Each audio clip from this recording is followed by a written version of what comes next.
Start करता हूं, विलंब नहीं करेंगे और चलते हैं। ओके, यहाँ विलंब नहीं करेंगे, बस स्टार्ट करता हूं अपना कहानी हम लोग, और सटासट हम लोग उड़ाते चले जाएंगे क्वेश्चन। देखिए क्वेश्चन, मेरे प्रिय विद्यार्थी, यहाँ पर क्वेश्चन आपको जो दिखाई दे रहा है, देख रहे हैं भली भांति आप लोग देख रहे होंगे क्या चीज है। क्वेश्चन ऑलरेडी देख लीजिए आप लोग, कौन सी क्वेश्चन दिखाई दे रहा है। क्वेश्चन ये, अच्छा ठीक है। तो हम लोग यहाँ पर क्या करते हैं, हम लोग ऑलरेडी क्या करें, सेलेक्ट यहाँ पे आप लोग करते हैं। क्वेश्चन ये है, पहला क्वेश्चन का उत्तर आप लोगों ने मार सकता है बिल्कुल भाई, ये जो है आप लोग का, तो यहाँ पर उपधातु बिल्कुल है, क्लियर देख लीजिए क्या है उपधातु, यानी एंटीमनी एक क्या है, उपधातु है, बिल्कुल सही है। यानी मतलब कि कह रहा है कि एस बी क्या है, एस बी एक क्या है, ये उपधातु है। क्लियर है। नेक्स्ट क्वेश्चन को उठाकर जरा लेकर देखता हूं, बात करता हूं, क्योंकि विलंब करने से कोई लाभ नहीं होगी। ठीक है, देखिए क्वेश्चन नंबर 2 बोल रखा है कि निम्न में से किसका इलेक्ट्रॉन बंधुता सबसे अधिक होती है। ऑप्शन ए दिया है आयोडीन, ऑप्शन बी दिया है फ्लोरीन, ऑप्शन डी दिया है, सी दिया है ब्रोमीन, और ऑप्शन डी दिया है क्लोरीन। क्या मारोगे आंसर? जी हाँ मेराज जी, बिल्कुल मेराज बाबू, बिल्कुल आपका सही आंसर आया। मुन्ना दुर्गा का भी सही है, सीएल बिल्कुल बहुत अच्छा, प्रदीप बाबू का भी आंसर सही है। डी आंसर आप लोगों का बिल्कुल करेक्ट है मेरे प्रिय विद्यार्थी, बिल्कुल, क्योंकि क्लोरीन के इलेक्ट्रॉन बांधने की क्षमता जो होती है सबसे प्रबल होती है, लेकिन फ्लोरीन जो होती है, फ्लोरीन की जो होती है विद्युत ऋणात्मकता फ्लोरीन की अधिक होती है। इसकी अगर बात करें हम, तो ये फ्लोरीन की विद्युत ऋणात्मकता सबसे ज्यादा होती है, विद्युत ऋणात्मकता, ऋणात्मकता की बात करता हूं। ये क्या होता है, अधिकतम होता है पूरे आवर्त सारणी में, सबसे अधिक विद्युत ऋणात्मक तत्व है, तो वो कौन है, विद्युत ऋणात्मकता ना। तो ये कौन सी है सबसे अधिक विद्युत ऋणात्मक तत्व, कौन सी है, ये है। क्लियर है। तो हम यहां से चलते हैं, और एक बात जान लीजिए, आयोडीन एक ऐसा तत्व है जो चांदी के समान चमकता है। कैसा? चांदी के समान चमकता है मुन्ना, चमकता है ना, चमकता है। और एक बात और बताऊंगा, ब्रोमीन एक ऐसा अधात्विक तत्व है, अधात्विक तत्व है, अधात्विक है ना, अधात्विक तत्व है मुन्ना, अधात्विक है ना तत्व है, अधात्विक तत्व है जो क्या होता है मुन्ना, आपको ये बता दूं कि ये जो होता है अधात्विक तत्व, एक ऐसा ये अधात्विक तत्व है जो कमरे के ताप पर क्या होता है, कमरे है ना, कमरे के ताप पर क्या होता है, द्रव अवस्था में पाया जाता है। ठीक ना, क्या होता है, द्रव अवस्था में। एक और बात है, एक धातु भी होता है, वो भी द्रव अवस्था में होता है, वो होता है Hg, पारा होता है। क्या होता है, पारा होता है। एक और धातु होता है पीबी, पीबी जो होता है ना, ये विद्युत के और उष्मा का कुचालक होता है, विद्युत एवं क्या होता है, उष्मा है ना, उष्मा का क्या होता है मुन्ना, कुचालक होता है। याद रख लेंगे, कुचालक होता है, ध्यान रखेंगे, क्या होता, कुचालक होता है। सारी बातें मेरी समझ में आ गई होगी। क्लियर है। आगे बढ़ता हूं, पूरे जाल बिछा दिए नेटवर्क आप लोगों के लिए। क्या सबको क्लियर है मेरे प्रिय विद्यार्थी, बोलिए, क्या सबको क्लियर दिखाई दे रही है और समझ में मेरी बात आ गई? साउंड नहीं आ रहा है? ऐसा तो नहीं हो सकता मेरे विद्यार्थी, आप अपना साउंड बढ़ा लें। बिल्कुल साउंड ठीक है, क्लियर, सबको समझ में आ गई? जी हाँ, चलो बहुत अच्छे, धन्यवाद। आगे चलो, अगला क्वेश्चन आ गए, ये तीसरी क्वेश्चन आपका ये है कि निम्न में से किसका विद्युत ऋणात्मकता का मान अधिक होता है। अभी तुरंत क्वेश्चन को टच किया हम लोगों ने, कौन विद्युत ऋणात्मक प्रबल होता है, ए। बहुत बढ़िया, बहुत बढ़िया, सही बात है। नीरज कुमार, हिमांशु जी बिल्कुल, टुनटुन, अच्छा अच्छा, टुनटुन जादू बिल्कुल, और ये प्रदीप बाबू आपका भी सही है बबुआ, बिल्कुल सही मारे हो। चंचल का भी आ रहा है, चंचल बाबू का बिल्कुल सही आया। हाँ रमेश जी आपका भी सही है, बिल्कुल। चलिए, तो आपका आंसर बिल्कुल करेक्ट है, A is right answer. Next question की बात किया जाता, आगे देखा जाए। हाँ, तो क्वेश्चन ये रहा आपका कि अमोनिया के जलीय विलयन में होता है, अमोनिया के जलीय विलयन में होता, ऑप्शन ए दिया है हाइड्रोजन प्लस, ऑप्शन ए में क्या है, H प्लस, ऑप्शन बी में है आपका OH माइनस, ऑप्शन सी में है केवल अमोनियम आयन यानी NH4 प्लस, और डी में है मुन्ना क्या चीज, अंशु का आंसर सही है, संगीता का और आशीष रंजन बिल्कुल सही आया, मेराज जी का भी सही, अनामिका रावत बिल्कुल सही है, चंचल वर्षा बिल्कुल, सबका आंसर डी आया। जिन विद्यार्थियों ने डी लॉक करके रखी हो, बिल्कुल 100% आपका आंसर सही है मेरे प्रिय विद्यार्थी। आगे चले, क्वेश्चन आगे ये रहा, कि बिस्मत सबसे अधिक अस्थाई किस ऑक्सीकरण अवस्था पर होता है? बिस्मत किस ऑक्सीकरण अवस्था पर सबसे अस्थाई होता है? क्लियर? तो जरा देखेंगे, यानी +3 ऑक्सीकरण अवस्था ए में है, बी में है +2 और सी में है +1, डी में +5 पे क्या लॉक करोगे? ज्योति सिंह बिल्कुल आया, दुर्गा का भी, चंचल का भी बिल्कुल सही आ रहा है बाबू, और टुनटुन का बिल्कुल सही है, और सभी वर्षा का भी बिल्कुल आंसर सही आया है। अब मैं यहाँ पे कुछ और बताना चाहूंगा, देखिएगा, थैलियम का नाम सुने होंगे, ये वर्ग 13 का तत्व है, याद रखेंगे, वर्ग 13 का तत्व। थैलियम जो होता है +1 ऑक्सीकरण अवस्था पर प्रबल अस्थाई होता है, ठीक है। और इसके बाद में आता है कहे सीता जे सुने प्रभु ओला 14 वाली बात करें, वर्ग 14 के तत्व में आपका होता है कौन सा? पीबी की बात करता हूं, पीबी सबसे नीचे आता। ये सबसे अधिक ऑक्सीकरण अवस्था में कौन अस्थाई ऑक्सीकरण अवस्था? इसका +3 होता है। और बिस्मत की तो दिखाई दिए, वर्ग 15 का होता है ना, यानी न्यूजीलैंड, पाकिस्तान, ऑस्ट्रेलिया सब बीमार आता है, इसमें आता है बाबू। तो बिस्मत की बीआई की बात करोगे तो बीआई में आपका जो होता है ये +3 ऑक्सीकरण अवस्था पर मोर स्टेबल होते हैं। तीनों याद कर ले, ये प्रश्न उम्मीद करता हूं कहीं ना कहीं मिलते ही रहेंगे। ओके, सबको समझ में आ गई? फिर से एक बार बोलना चाहूंगा, बिस्मत जो होता है +3 ऑक्सीकरण अवस्था पर सबसे अधिक अस्थाई होता है। वर्ग 13 के तत्वों में थैलियम सबसे अधिक +1 ऑक्सीकरण अवस्था पर क्या होता है? अस्थाई होता है। और वर्ग 14 के तत्वों में पीबी जो होता है, लेड सीसा जो होता है, वो क्या होता है? +2 ऑक्सीकरण अवस्था पर सबसे प्रबल होता है। सबको क्लियर है बाबू? बोलो, सबको क्लियर है? कोई संदेह नहीं ना मुन्ना? सबको समझ में आ गई? ओके, चलते हैं नेक्स्ट क्वेश्चन की ओर। हाँ सर। Yes sir. ओके, कह रहा है कि सांद्र नाइट्रिक अम्ल गन्ने शर्करा, यानी मतलब गन्ना शर्करा का मतलब चीनी की बात करेगा, है ना, गन्ने शर्करा से अभिक्रिया करके कौन सी प्रतिफल बनाते हैं? ऑप्शन ए में है कार्बन डाइऑक्साइड प्लस जल, CO यानी कार्बन मोनोऑक्साइड एवं जल, यहाँ है कार्बन मोनोऑक्साइड, कार्बन डाइऑक्साइड एवं क्या है? H2O, और डी में है ऑक्जेलिक अम्ल प्लस जल। शाबाश रमेश, दुर्गा, वर्षा, मधु, बिल्कुल चंचल, बिल्कुल सही आ रहा है बाबू आप सभी का आंसर। हिमांशु का भी डी बिल्कुल सही है मुन्ना, बिल्कुल। जिन विद्यार्थियों ने मेरे, अच्छा थोड़ा सा वेट करें, हाँ देखिए, तो इसमें डी आंसर आप लोगों ने लॉक करे, बिल्कुल 100% सही है। और ऑक्जेलिक अम्ल की सूत्र जो होता है COOH होता है और CA, और जब यही हम लोग हाइड्रोजन दोनों विस्थापित कर देते हैं तो यही बन जाता है C2O4 बन जाता है कोऑर्डिनेशन कंपाउंड में। इसको ऑक्जेलेटो बोलते हैं। क्या बोलते हैं उसको? ऑक्जेलेटो बोलते हैं। ये है ऑक्जेलिक अम्ल का सूत्र हो गया, ऑक्जेलिक अम्ल का सूत्र यहाँ पर ऑक्जेलेटो हो जाता है। क्या होता है? ऑक्जेलेटो, ऑक्जेलेटो, है ना, ऑक्जिलेटो होता है। कोऑर्डिनेशन कंपाउंड में जब नामकरण करते हैं तो ये क्या हो जाता है? ऑक्जिलेटो हो जाता है। क्लियर हो गई ना? चलो नेक्स्ट उठाओ। कह रहा है कि निम्नलिखित हाइड्राइडों में क्षारीय गुण का सही क्रम क्या है? मैं बताता हूं मुन्ना, ऊपर से नीचे, जैसे न्यूजीलैंड, पाकिस्तान, ऑस्ट्रेलिया, है ना, SB होता है ना, सब SB, BI से होता है बीमार। फिर से सुन लो, न्यूजीलैंड, पाकिस्तान, ऑस्ट्रेलिया सब बीमार। अब इसमें जो होता है हाइड्राइड बनाओगे तो ये बन जाएगा NH3, ये बन जाएगा PH3, ये बन जाएगा ये, और ये बन जाएगा ये, और ये बन जाएगा ये। मेरे प्रिय विद्यार्थी, भस्मीयता डिपेंड करता है साइज पर। जिसकी साइज छोटा होती, कौन? केंद्रीय परमाणु, ये वाला, ये सब केंद्रीय परमाणु है, ये सब केंद्रीय परमाणु। कौन? इसमें नाइट्रोजन केंद्रीय परमाणु, इसमें फास्फोरस केंद्रीय, ये केंद्रीय परमाणु, ये केंद्रीय परमाणु, ये केंद्रीय परमाणु। तो साइज पर डिपेंड करता है। इसका साइज सबसे छोटा है नाइट्रोजन का, उससे बड़ा इसका है, उससे बड़ा इसका है मेरे प्रिय विद्यार्थी, उससे बड़ा इसका है, और सबसे बड़ा ई ससुरा का है। तो देखो, जितना साइज छोटा होता है उतना ही भस्मीयता उसकी अधिक होती है, क्योंकि आसानी से H+ आयन को रिलीज नहीं करता है। क्लियर है? यानी वर्ग में ऊपर से नीचे आओगे तो अम्लीय शक्ति बढ़ता है। क्यों? क्योंकि साइज बढ़ने के कारण आसानी से H+ आयन को रिलीज करेगा। लेकिन ऊपर से नीचे आओगे तब, लेकिन ऊपर में क्या होता है? भस्मीयता सबसे अधिक होती है। तो भस्मीय ऑर्डर की बात करोगे, सबसे ये प्रबल भस्म है, फिर उसके बाद ये है, फिर ये है, सब ये है। ठीक है ना? तो भस्मीय ऑर्डर आप लोग चेक कर लो, देखो डी आंसर आपको दिखाई दे रही होगी। भस्मीय ऑर्डर डिपेंड करता है साइज पर मेरे प्रिय विद्यार्थी। ठीक है ना? क्या होता है?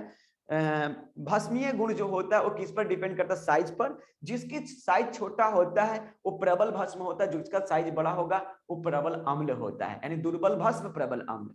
तो वर्ग में ऊपर से नीचे आते हो तो हाइड्राइडों की अम्लीय शक्ति बढ़ती है, बट बट ऊपर से नीचे आओगे तब वर्ग में, ऊपर से नीचे आओगे तब अम्लीय शक्ति बढ़ेगी। क्यों? साइज बढ़ेगा, आसानी से H+ आयन को रिलीज कर देता है। लेकिन यहाँ भस्मीय शक्ति पूछा तो नीचे जब प्रबल अम्ल है तो ऊपर प्रबल भस्म होएगा। ठीक है, ओके, चलते हैं आगे। ये कह रहा है क्वेश्चन, ये रखा मुन्ना, निम्न में से कौन सा यौगिक संभव नहीं है? कौन संभव नहीं है? तो आप लोग जानते हो कि अपना जब छोटा साइज वाले एलिमेंट होते, छोटा साइज वाले एलिमेंट होते हैं तो वो एलिमेंट किस पर डिपेंड करते हैं? अपनी रिक्त डी ऑर्बिटल। और नाइट्रोजन के पास रिक्त डी ऑर्बिटल नहीं होता, इसलिए हायर वैलेंसी पर अपना यौगिक नहीं बनाएगा। तो हाँ, बिल्कुल संगीता का, नीरज का बिल्कुल सही आया, और ये मिस्टर प्रदीप बाबू बिल्कुल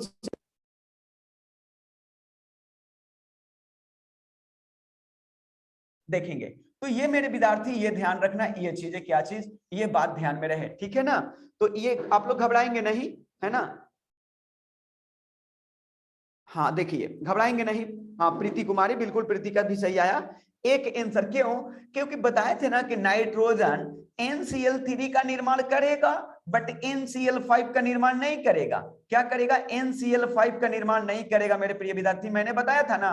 क्यों? क्योंकि इसके पास रिक्त डी ऑर्बिटल नहीं होता, क्योंकि इसके पास रिक्त डी ऑर्बिटल नहीं होता। किसके पास? नाइट्रोजन के पास बात करें, नाइट्रोजन के पास यदि आपसे मैं बातें करूं मुन्ना, तो नाइट्रोजन के पास अगर बात करूं मैं, तो ध्यान रखना ये चीजें, नाइट्रोजन के पास क्या होता? रिक्त डी ऑर्बिटल नहीं होता। क्या होता? नाइट्रोजन परमाणु की अगर बात करोगे तो नाइट्रोजन के पास बात करें तो रिक्त डी ऑर्बिटल, रिक्त है ना, रिक्त डी ऑर्बिटल, रिक्त डी ऑर्बिटल नहीं पाया जाता है, नहीं पाया जाता है ना, जिसके कारण क्या होता है, ये NCl5 का निर्माण नहीं करेगा बट NCl3 का करेगा। नेक्स्ट क्वेश्चन मेरे प्रिय विद्यार्थी ये रही, आप लोग गौर करोगे, निम्न में से किसका क्वथनांक सबसे अधिक होता है? तो मैं सबकी डील कर देता हूं। यहां पर देखो, अमोनिया की बात करोगे तो यहां आएगा PH3, अगर जल की बात करोगे तो यहां आएगा H2S, अगर यहां मैं बात करूं HF की बात करूं तो ये ससुरा होता है HCl। ये सब गैस है मेरे प्रिय विद्यार्थी, ये सभी गैस हैं, ये सभी द्रव हैं। तो आप भली भांति जानते हो कि द्रव की क्वथनांक ऑलवेज क्या होती है? अधिक होती है, और गैस की क्वथनांक कम होती है। तो इसमें गैस चूज कर लो कौन है, तो गैस इस ऑप्शन में ये है। आप लोग की ये आंसर बिल्कुल सही होनी चाहिए। चंचल का आ गया, नीरज का भी आया था आंसर सही, हाँ मिराज का भी बिल्कुल सही है बाबू, बिल्कुल। मेरी बात तो समझ रहे हो? हिमांशु बाबू आपकी भी सही है, दुर्गा का भी आंसर सही है, बहुत अच्छे। तो मैं ये बता दूं कि अब अभिषेक जी का भी सही आंसर आ रहा है, चलिए बहुत बढ़िया, बहुत बढ़िया बाबू। चलो जोगेंद्र जी आपका भी सही है, जोगेंद्र कुमार बिल्कुल बिल्कुल बिल्कुल आपका आ रहा है, अंशु का भी सही है, और गौरव जी आपका भी बिल्कुल सही आया, बी इज राइट आंसर। हाँ, क्यों? क्योंकि ये गैस फॉर्म में है, ये गैस फॉर्म में है, ये वाला है ना, ये लिक्विड में है, और ये जो होते हैं क्या होते हैं, ये ठोस के रूप में लगभग होते हैं ना, इसलिए वो गैस के रूप में, गैस फॉर्म में वो नहीं होते हैं। नेक्स्ट क्वेश्चन की ओर सूरज कुमार बिल्कुल, चंदन यादव बिल्कुल सही, अरविंद बाबू बिल्कुल सही, आपका भी आंसर सही आ रहा है। ठीक है, नेक्स्ट, अब अगला क्वेश्चन आया। हाँ देखें, अब हम लोग चलते हैं ये क्वेश्चन को, कौन सा बंधन सबसे प्रबल होगा? कौन सा बंधन सबसे प्रबल होगा? तो ऑप्शन दिया है क्या चीज, कि FF बंधन प्रबल होएगी, FF बंधन प्रबल होएगी, या CL बंधन प्रबल होगी, II बंधन प्रबल होगा, BB। वर्षा का आंसर आ गया, चंचल का आ गया, अच्छा बिल्कुल बिल्कुल, हाँ रचिका, विद्या बिल्कुल आपका भी आंसर सही, हिमांशु का, प्रीति कुमारी बिल्कुल, दुर्गा का भी आंसर सही है, रमेश जी का आंसर सही है, हाँ बिल्कुल, चलिए धन्यवाद। हाँ बिल्कुल आप लोगों ने सही लॉक करे हो भाई। कारण क्या है कि इसकी इलेक्ट्रॉन बंधुता अधिक होने के कारण इसका क्या होता है, ये प्रबल बॉन्ड बनाता है, इसीलिए इसका बंधन वियोजन ऊर्जा भी, बॉन्ड डिसोसिएशन एनर्जी भी क्या होती है, मैक्सिमम होती है।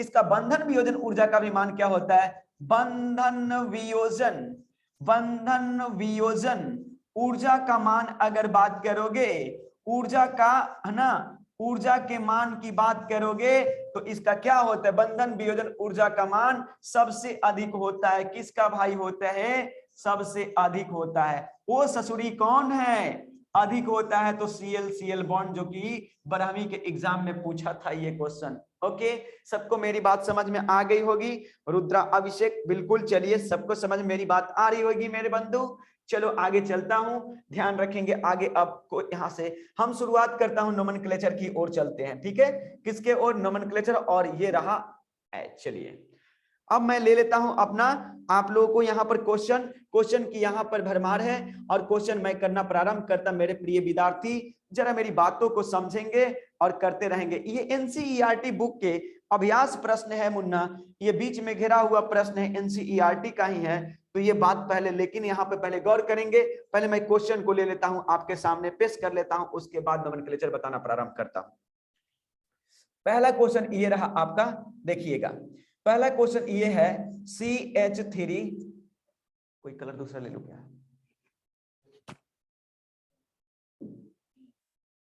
ठीक है कोई देखते हैं।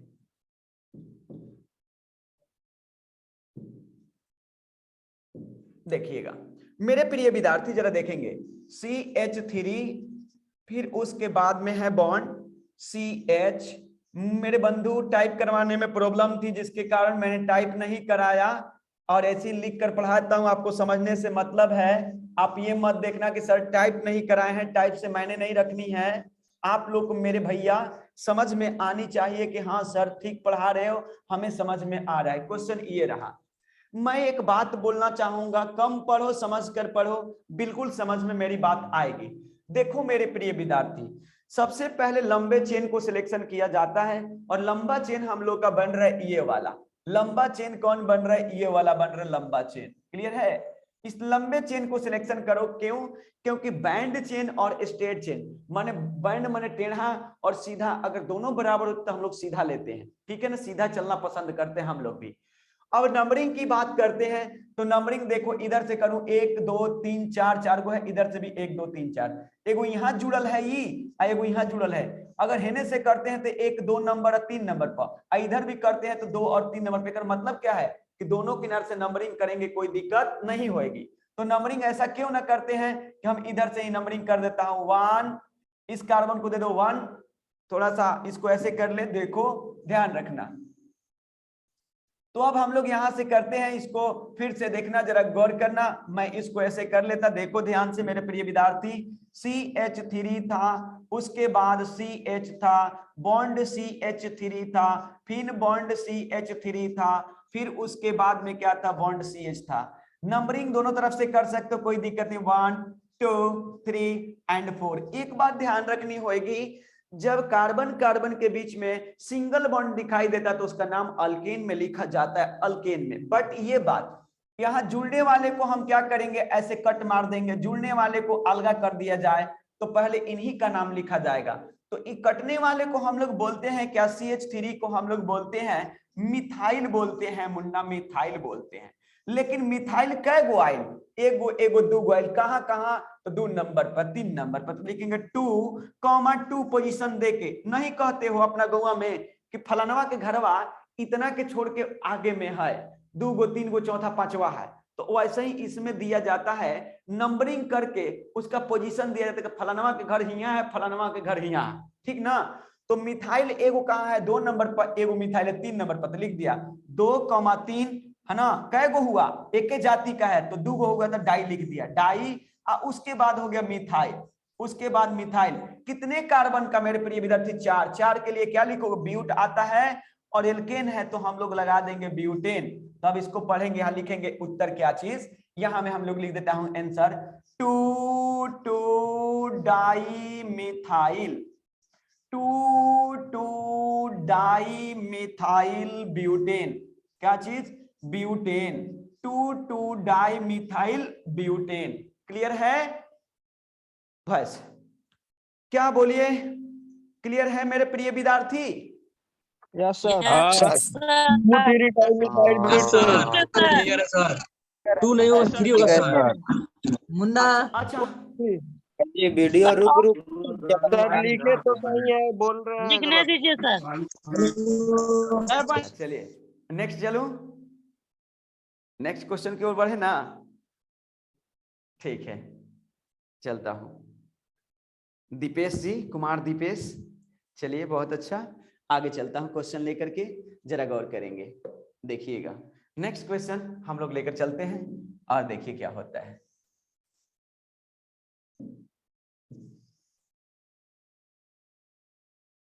अगला क्वेश्चन आ रहा है, एनसीईआरटी का प्रश्न आ रहा है, ये क्वेश्चन नंबर 1 दे दिया मैंने, क्वेश्चन नंबर 2 लेकर आ रहा हूं यहाँ पर, ठीक ना।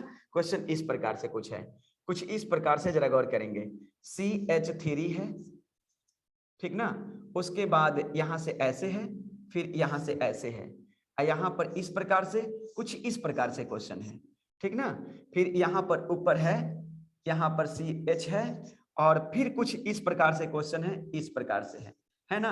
तो और फिर यहां पर कुछ इस प्रकार से क्वेश्चन H, और यहां पर CH3, और यहां पर है Br है, ठीक है। बहुत सारे क्वेश्चन इनको कंफ्यूज करते होंगे, तो देखो मैं इसको पहले सीधा अरेंज करता हूं ऑर्डर में मेरे प्रिय विद्यार्थी।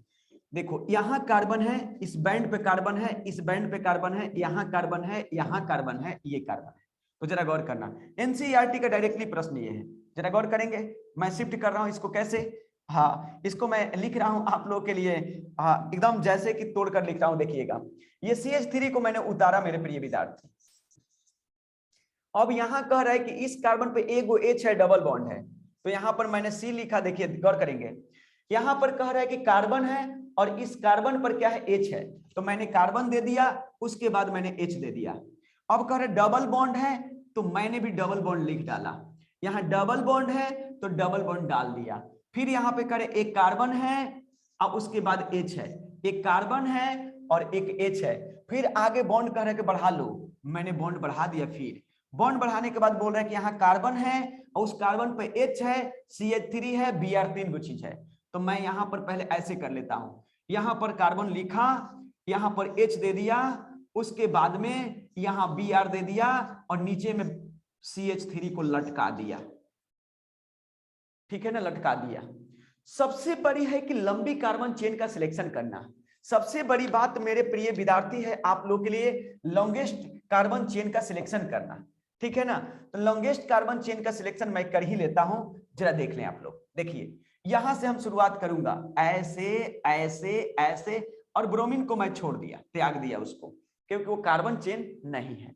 अब देखिएगा, अब नंबरिंग वाली बात, अगर इधर से नंबरिंग करते हैं तो देखिए, जब किसी भी अभिक्रियाशील मूलक में डबल बॉन्ड भी आ जाए, डबल बॉन्ड और साथ में हाइड्रोजन तत्व आ जाए, फ्लोरीन, क्लोरीन, ब्रोमीन, ये सब आयोडीन आ जाए, फ्लोरीन, क्लोरीन, ब्रोमीन और आयोडीन आ जाए, तो हम लोग को प्राथमिकता, ध्यान रखेंगे, एक ही कार्बन श्रृंखला में डबल बॉन्ड और हाइड्रोजन भी आ जाए, ठीक है।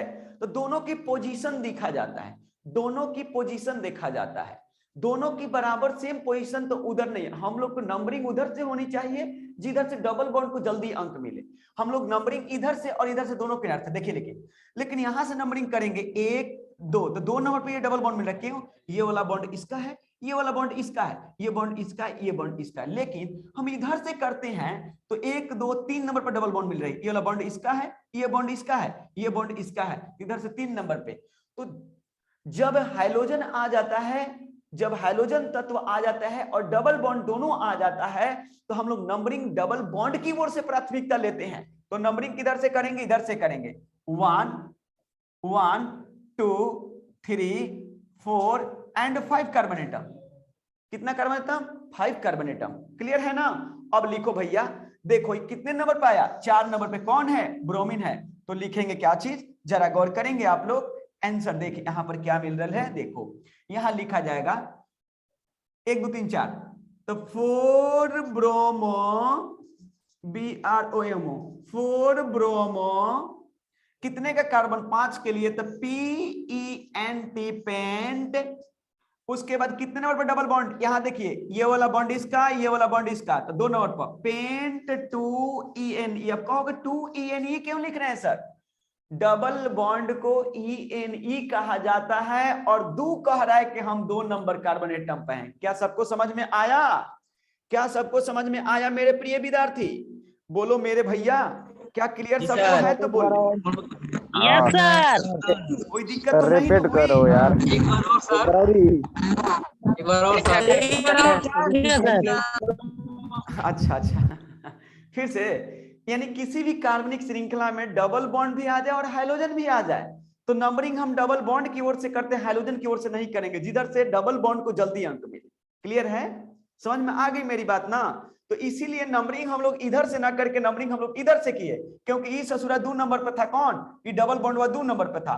अब तब फिर क्या करते हैं, मेन चेन से जिसको छोड़ देते हैं, मेन चेन से छोड़ देते हैं, उसको सबसे पहले हम लोग क्या करते हैं, नामकरण करते हैं। क्या करते हैं उसका नामकरण? हाँ बोलिएगा, बोलिए बाबू। ज्योति स्पीकिंग। ज्योति बात कर सकते हो, प्रॉब्लम है तो बाबू।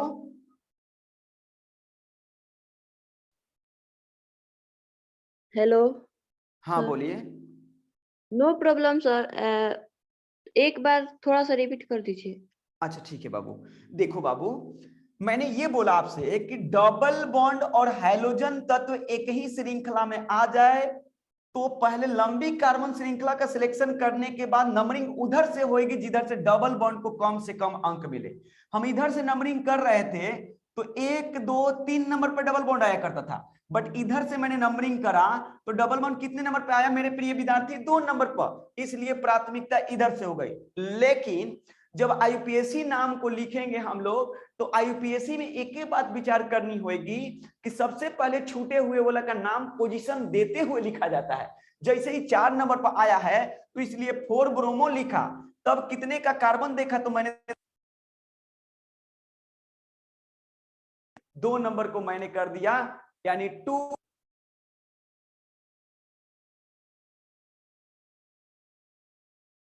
घबराएंगे नहीं आप लोग मुन्ना, घबराएंगे नहीं बिल्कुल। हाँ तो क्लियर हो गई मेरी बात ना, समझ में आ गई सबको? सबको समझ में आई कि नहीं बताओ? आगे धीरे धीरे करके इसी तरह से डेली नोमेनक्लेचर पढ़ाऊंगा, लगभग बीच में आएगा क्वेश्चन, एगो दूगो क्वेश्चन। क्यों? क्योंकि आप लोग को नोमेनक्लेचर ऐसा करा दूंगा कि छूटना नहीं चाहिए, नहीं छूटेगा, ये मेरा वादा है। सबको समझ में आ गई मेरे बाबू? चलो बहुत बहुत धन्यवाद, आप लोग को समझ में आने लगा, मेरा बताया हुआ चीज समझ में आ रही है। ठीक है, मुझे खुशी होता है आप लोगों को पढ़ा करके, मुझे बहुत गर्व होता है मेरे बाबू।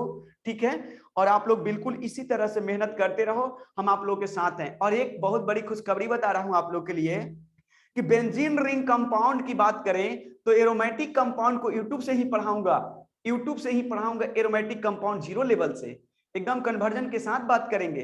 और दूसरी कंडीशन, लेसन 14 जो है आप लोगों का है ना, लाइव क्लास में देंगे। लेसन 14 जो बायोमोलिक्यूल है वो लाइव पढ़ाएंगे आप लोगों को। ठीक है, क्योंकि कल मेरा ऑलरेडी बैच आप लोग का क्लोज कर दिया, सेकेंड ईयर मेरा कोर्स खत्म हो गया, मैंने विदाई कल दे दूंगा लोगों को। ठीक है ना, तब मैं फ्री हो जाऊंगा तो दिन में 1 से 2 क्लास हम आप लोग को डेली देंगे। किसके लिए देंगे पता है? बायोमोलिक्यूल को लिए देंगे, बायोमोलिक्यूल के लिए। ठीक है, और धीरे धीरे करके एरोमेटिक कंपाउंड भी पढ़ाएंगे। ठीक ना, तो पहले हम लोग एरोमेटिक कंपाउंड पढ़ेंगे, तब फिर बायोमोलिक्यूल को पढ़ेंगे। क्लियर है? उसमें कन्वर्जन बताएंगे, प्रॉपर्टीज बताएंगे, सब चीज बताएंगे, आप लोग कोई प्रॉब्लम नहीं होगी। ठीक है बाबू, अब कोई बात करना चाहते हो क्या? 1 आध मिनट बात करनी है तो कर ले। चलिए दुर्गा, धन्यवाद, सबको वेलकम। और इसी तरह से आप लोग जुड़े रहें बाबू। ठीक ना, इसी तरह से आप लोगों को मैं क्या करूंगा, ऑलरेडी मेहनत करेंगे और मेहनत करने से भागने भी नहीं दूंगा। ठीक है ना? चलिए, हाँ बोलिए, कौन हाथ उठाए बाबू? बोलिए बोलिए सर जी, बोलिए। हाँ हाँ, टाइम कितना रहेगा यूट्यूब पर? क्लास टाइमिंग बतला दीजिए।